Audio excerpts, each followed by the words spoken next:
The Anatomy of Critical Thinking. How to Develop Courage, Session 2.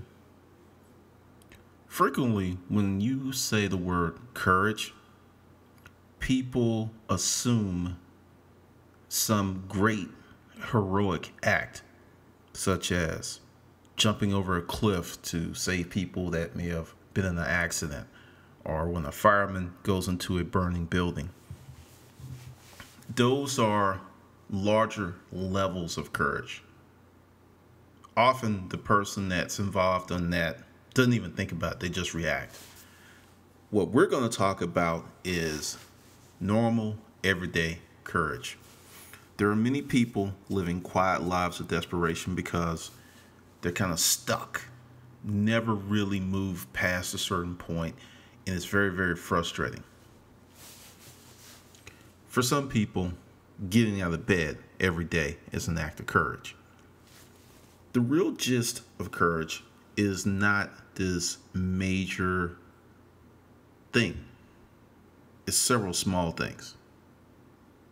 And I'm going to give you one of my experiences where I developed courage in one of the strangest places possible. We'll say, what is courage? Let's really talk about that. What exactly is courage? To me, courage is when you're uncomfortable, scared, in a bad place, you still move forward. That's courage. Right there, just really, really simple. It's moving forward despite being uncomfortable. In previous videos, and this is tonight's webinar, and I should give you just a quick rundown. I'm recording this because I haven't gotten everybody together, and I didn't want to do another live webinar, then have people who couldn't go in, who couldn't get the information. Then there's this stack of emails that I was like, hey, I'm sorry this happened. I didn't want to have that to happen tonight because last night it took me a while to properly compress the video to upload because it's 44 minutes long and I was up to 3. So couldn't have 2 of those things happen in a night. But going forward, at some point this week, it's just going to be maybe 5 minutes. I'm just going to leave it running, have you log in, download the software if you need to. And it's like, okay, can you hear me? Can you see the video? And that's it. That way, when we do go live, everyone's good to go. Okay, that's enough of that. Now back to what is courage. With me, with the background that I had, with the speech impediment, 6 years of special ed, I was extremely shy. And there was this person I wanted to get to know as a kid. It was a new kid, new dude, really, really cool. And he just, how some kids are naturally gregarious and they just are, everyone likes them. They're very popular and all they do is just show up. He was that kid. Well, I went over to him after about a week of just looking, because when a new kid comes to class, the teacher's like, hello, this is so and so, and the kid goes up to the front of the room, tells us where he came from, and that's kind of it. And some people talk to him, some people don't. Well, a week later on the playground, I went over and I introduced myself, and I put my hand out and he shook my hand, and we became like friends for the rest of high school, just from that one moment of me actually giving up and moving forward, despite the fact that I was scared. And what I really thought was funny was this guy, his name is Johnny. I'm not going to use his real name because he may get pissed. But Johnny had massive insecurities because his parents had went through a divorce and he was one of those divorced kids. But he looked like he had it all together in school, and people just went by looks versus who he was. It's really strange how that works out. When I learned that, it just totally blew my mind. Here's this guy, handsome guy. Looks like his family had a little money, and he was massively insecure. You never know where a person may or may not be if you don't venture over there. Sometimes your assumptions are correct. You pretty much nailed it from jump and you're dealing with a crazy person. Then other times, you're not. I'll give you another example of something that I didn't think it was courageous until many, many, many, many years later. There was a girl in my school who was poor, shabby. She wore clothes that had holes in them. Her family was just going through it. That was back in the time when kids were seen but not heard. You didn't get into the affairs of adults. That's just something you didn't do. So we truly didn't know what was going on with her and her family, but later on, father was an alcoholic. He would beat her mother. Many bad things would happen. Since she was shabby, she was somewhat of an outcast. And based on the dynamics of her personal life, it's no wonder she was able to graduate with all the madness that was going on at home. But she was cool with me, and I remained her friend. People kind of looked at me and was like, why are you talking to her? Why are you hanging out with her? And it's like, she's my friend. Some people looked at me, some people teased me, but I didn't really see it as being courageous. I saw it as being a loyal friend to someone who had been kind to me. Understand, I was also an outcast. Well, many, many, many years later, I joined Facebook. Graduated, moved on, military, started business. I didn't really think about too many people back from that time period because it was painful. And honestly, there was not a lot of good memories for me for the first 7, 8 years of school. There was some teachers that were kind, but it was hell. So I really didn't really think about it. Well, I'm on Facebook and I get this friend request from this girl I've never seen before. She's gorgeous. She's a beautiful girl. I'm just like, I've never seen her before.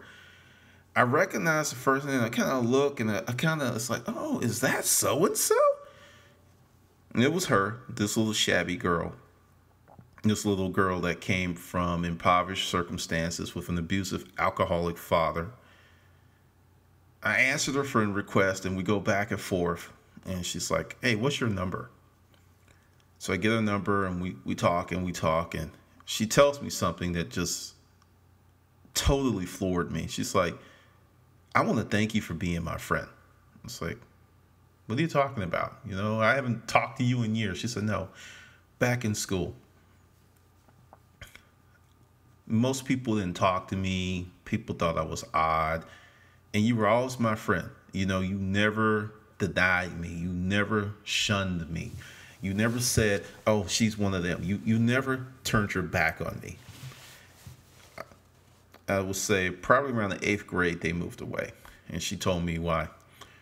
Her mother had gathered the courage to leave her father, and they left the state. And because he was such a crazy man, they left everything behind, changed their names, and moved on. And she said her father died, liver cancer, oddly enough. And her mother had went on to find a gentle, kind man, and she was happily married the rest of her life before she died. And she's just telling me all this stuff, and she's like crying and stuff. And it's just like, wow, I didn't know. She said, but you never did. And many times when I want to give up, I thought of you, because then she told me something that, like I said, it just blew my mind. She's like, I knew that you were going through it too, because you would go away every day. You would go somewhere for an hour, and when you were gone, people would say, oh, he's going to the dummy sessions. But you were one of the smartest kids in the class. But because you left, they said you were going to the dummy sessions. But she said, your friendship nourished me for many years. It's not like we talked every day. It's not like we hung out every day.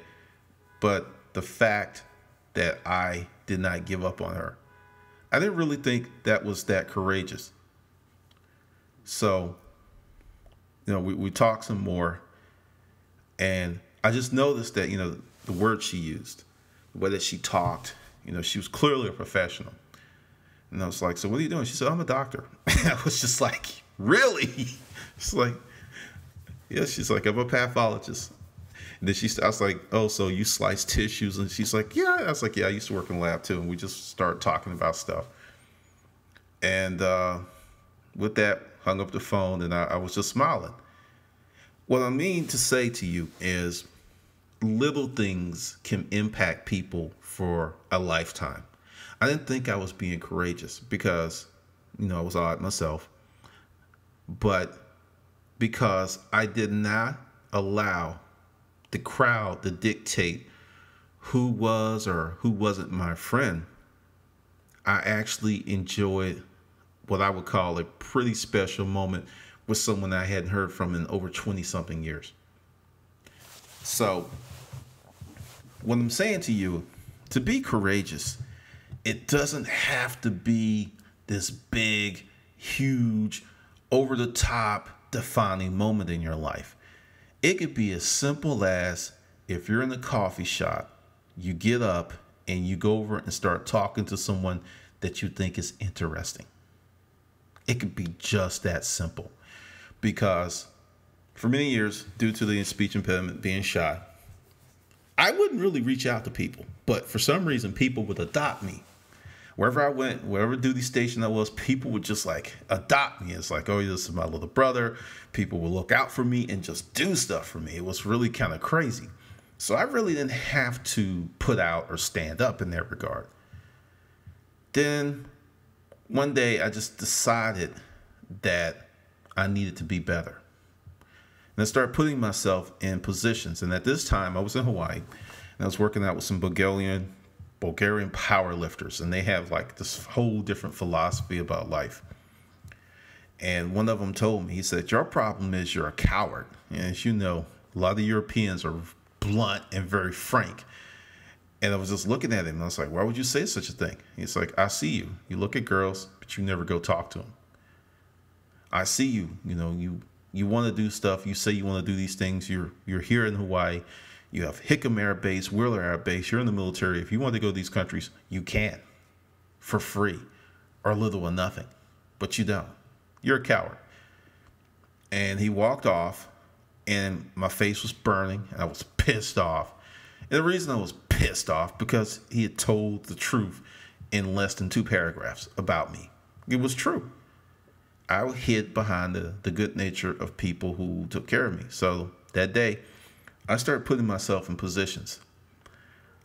This is going to sound really strange. I rented a room in Waikiki. Well, because on post we had this tourist agency that would give us discounts and stuff. So I rented a room one weekend, and this is really, really terrible. But I had decided that I was going to go to Waikiki, the Keys, and I was going to get laid. Didn't have any idea, didn't take anybody with me. I just went down there, hotel room, got the hotel room, had my clothes, put them in there. And I sat in my room for like 2 hours. And I was like, okay, are we going to do this or are we not going to do this? So I kept moving around the room. Then I was just like, okay, what's the game plan? And I'm like looking in my mirror in the room, talking to myself like an idiot. I was like, okay, we're in Hawaii. You're in the military. You got a little money. You're in shape. Just start talking to women. So there were some guys on post who were like really, really smooth. And I started to watch them and emulate them. So in my mind, I'm just sitting there like practicing what I'm going to do. So I leave my room and I go down to the hotel, and there's like some attractive women by the bar. I go over there, try to do what I saw the other guys do, and completely and utterly bombed. Made a complete jackass out of myself to the point they laughed at me. So I went back to my room, tail between my legs. I was like, okay, that wouldn't go so well. I sat in my room for another hour, and I said, okay, we're going to do this. We're going to do this. Went back out, saw the women still in the bar, avoided them. Went, and if you've ever been to Waikiki, there's hotels next to each other, just all over the place. So I go to another hotel, another bar, see another chick, by herself. I walk up to her, start talking to her. She looks at me and she's just like, I'm not interested. Just bam, immediately. All right, slap number 2. So I go outside because I'm a little far from the hotel room. And I'm just not going back. And I sit down there and I was like, what am I going to do? What am I going to do? Because I wanted to give up. I mean, just go back to post and lie and said I met someone. And I was like, you know what? We're going to do it. And this is something that, looking back, I didn't understand how my mind worked until I put this course together, because I sat on the curve and I, stood up and I was like, I'm going to do this. And it wasn't like a scream or a yell. I was just like, I'm going to do this. And I completely threw out what I saw the other guys do, because it worked for them, but it didn't work for me. So I walked on the keys and I was getting a little hungry. So I went to this place, got a little bit to eat. This cute girl behind the counter. I just started talking to her. I was like, just normal conversation, nothing really flirty, just talking. And I got my food, went to the table. I was sitting there, ate my food, looked up. She was looking at me. I looked at her again. She looked away. Ate my food, looked up. She was looking at me. And I was like, this is it. This is it. So I ate my food, went ahead and paid. And before I left, I just went up to her, introduced myself, and like, what is your number? And she gave me her name and a number. And I was like, well, I'm in the Keys for the weekend. I think we should get together. Just that. Nothing else, nothing really cool. And she just looked at me and she's like, okay. And I was like, okay. So I go back to my hotel room. I'm like tripping out. If you've ever seen people, kids in their hotel room, in their rooms, and they had a winning moment and they're doing crazy stuff, I'm like running around the room, dancing, doing all kinds of stuff. And then it hits me. Maybe she was just playing. Maybe she's not coming. Because I gave her my hotel, gave her the room number, and it wasn't like it is today. Back then, when people said they would show up, they would show up. There was pagers, but there wasn't cell phones and all this other stuff. And I didn't have the room phone number on me, but she knew which hotel. So I'm sitting there on the bed like, oh man. And then the phone rings, and I'm like, answer it, and it's her. And she's like, I'm in the lobby, but the room number.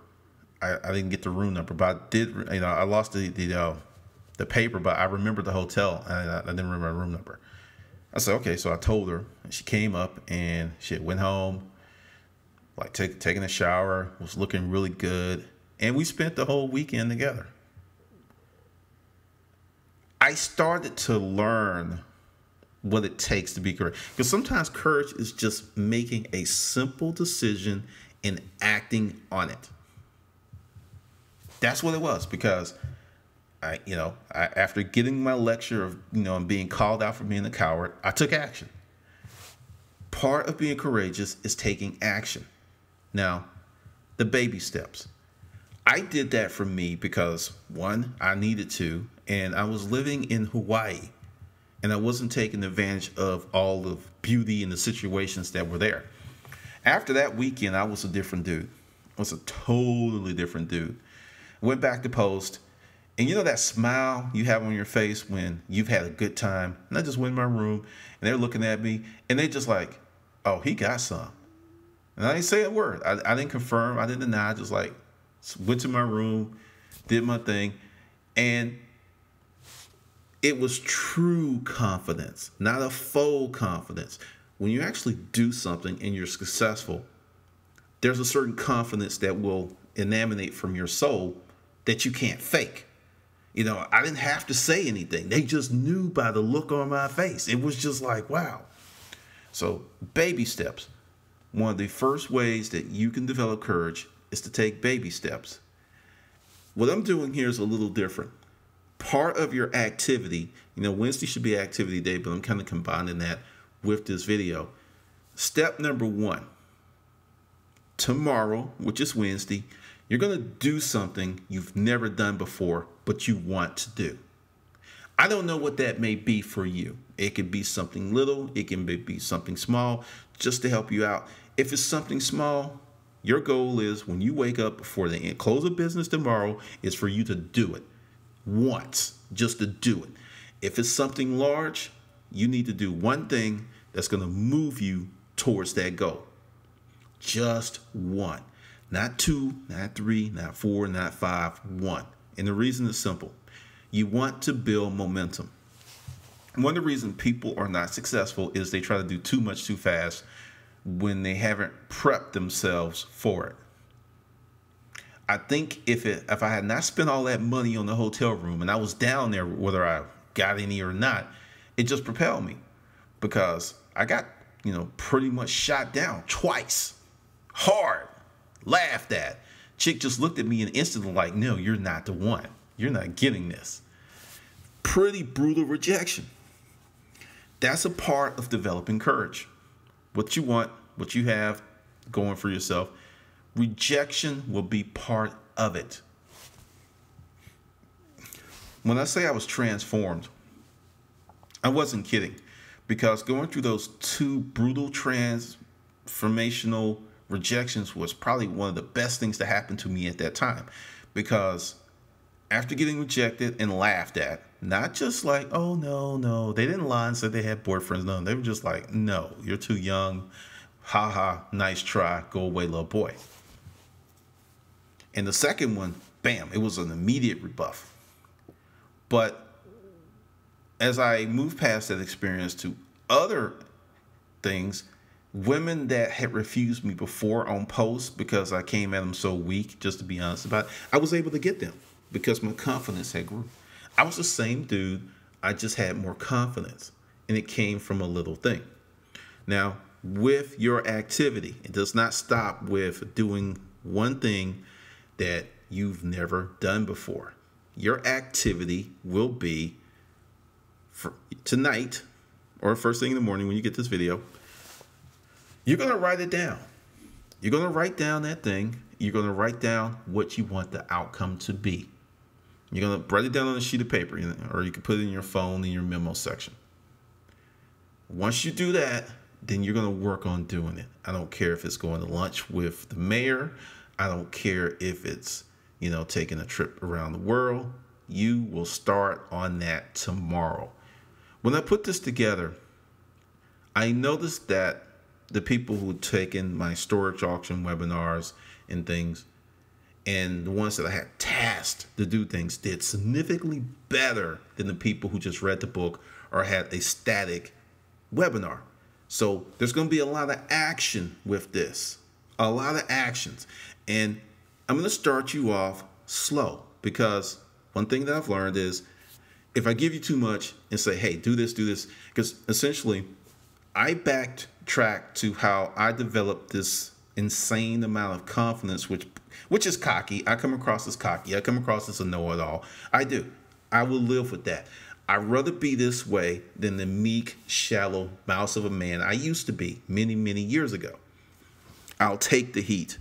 But it all started with action. It started with small things, and it also was with consistency. Because another part of this is we're going to have little powwows. When I was in sales, one of my friends had like a prayer meeting. We get together every Wednesday and we just talk about, God, other things, and business. And it was amazing how that little 30, 40-minute meeting, and we have bagels and stuff, it renewed my spirit.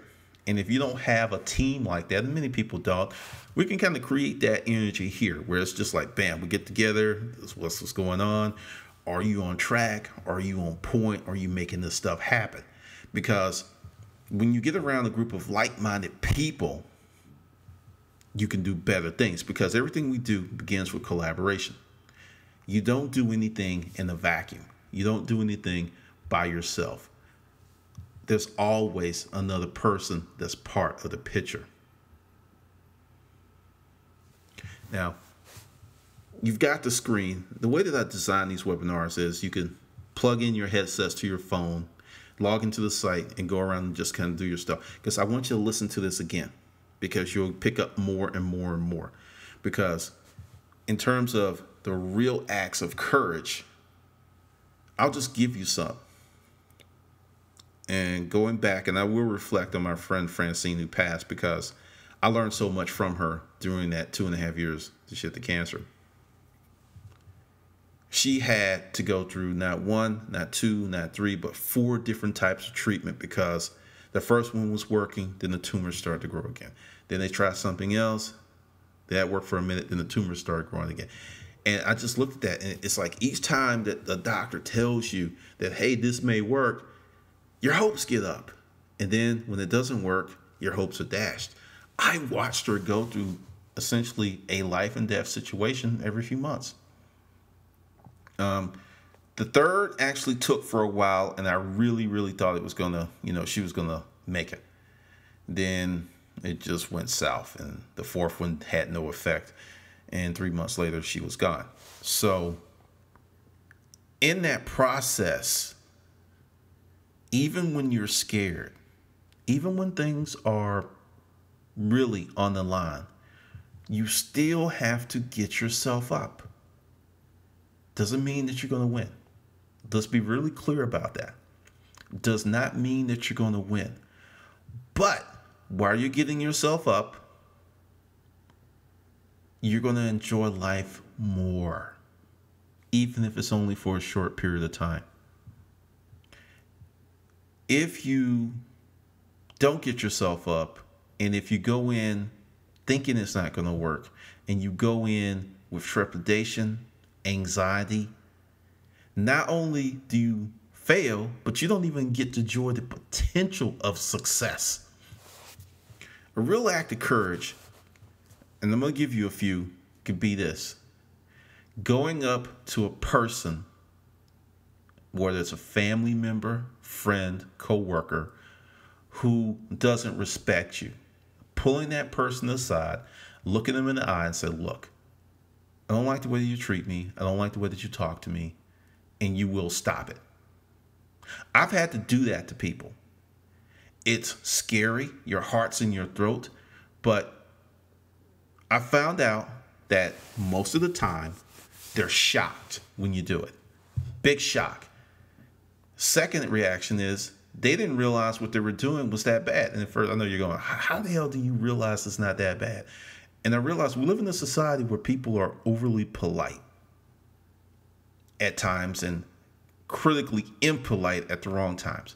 In certain situations or social circles, people don't really say how they feel. Another act of courage: telling your parent how much you appreciate them. When I was about 20, I was still in Hawaii. I was having one of those days where I wasn't feeling so great, and I was like, well, I'm going to do something nice for someone else. So I wrote my mother a letter stating how much I appreciated her, and I was really indebted to her for all of the great things that she did for me as a kid. And I just wrote it, about 4 pages and sent it off. And my mother was never the same since. There are times that you have people in your life who do great things for you, and you never acknowledge them. It could take a moment of courage, because sometimes you know, and time passes, and you should, but you don't. The more time passes. So the more time passes, the harder it becomes to do this thing that you should. So part of your assignment, and there's, unless you were just slap rock, there's someone in your life that's been a rock, that's been there for you, and you need to go ahead and tell them how much they mean to you. Yeah, scary shit, right? So that's 2 things on the list. Number 1, you're going to do something you've never done before. You're going to write it down. You're going to create an action plan, and you're going to either do it tomorrow or you're going to start on it. Number 2, some person in your life that's been really good to you that you have not acknowledged, or maybe not acknowledged as strongly as you should, you're going to do that tomorrow. Just cut open the vein and let the blood flow and say, look, I think that, you're an incredible person, or, you were there for me, and I really, really appreciate it. That's number 2. Number 3,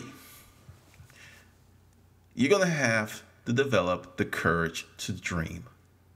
Simple thing, right? Sounds very, very simple. Very, very simple, but it's not. Many people have forgotten how to dream. Just don't know how to do it. So you're going to develop the courage to actually have a dream. Yeah, you're going to, whatever it may be, because this isn't for me, it's for you. You're going to develop the courage to have a dream, because many people don't have dreams anymore. They have hopes and aspirations of making it through this life to get to retirement and hopefully have enough money so they don't have to depend on anybody when they get old, and dreams have gone out the window. When I was sick and I was forced out the storage auction business, because honestly, if I didn't get sick and had to be out, I'd probably still be doing it. I had to develop the courage to write again. This would have been the third time, and I remember the day. It's July 17th, 2009, around 3:30 p.m. I'm sitting there, and I'm like, what are you going to do? You can't do the storage auction thing, and, Francine's got cancer. She can't run it. You're both kind of like messed up right now. What are you going to do? I sold everything. We had a little money. Well, actually, I had a lot of money. I shouldn't lie. So I wrote up a goal. I'm going to give myself 2 years to become a full-time writer. And I'm not going to do anything else. I'm going to live on savings for 2 years. At the end of 2 years, if I have not reached my goal, I will get a job, do whatever I have to do to make it. But for these 2 years, this is what I'm going to do. There was no plan B. There was no plan B. There was no plan C. Nothing. That was the plan. I wrote the first book in 3 months. It was crappy. I wrote the second book in 2 months. It was a little bit better. I went through revisions. Several things bad happened.